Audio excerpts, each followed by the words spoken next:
How to choose a recording space. It depends, of course, on your budget and how much time you're willing to spend making your recording sound as good as it can.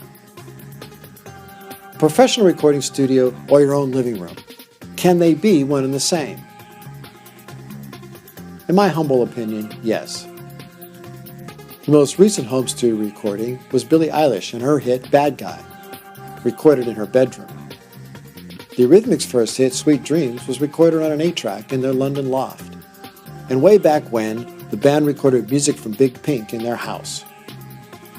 And let's not forget Smoke on the Water. It was recorded with a mobile recording truck using the Montreux Grand Hotel as a studio space after the Montreux Casino burned down to the ground. Dead rooms versus live rooms. Remember the 3 factors. What is the best way to get the result you want? Be resourceful.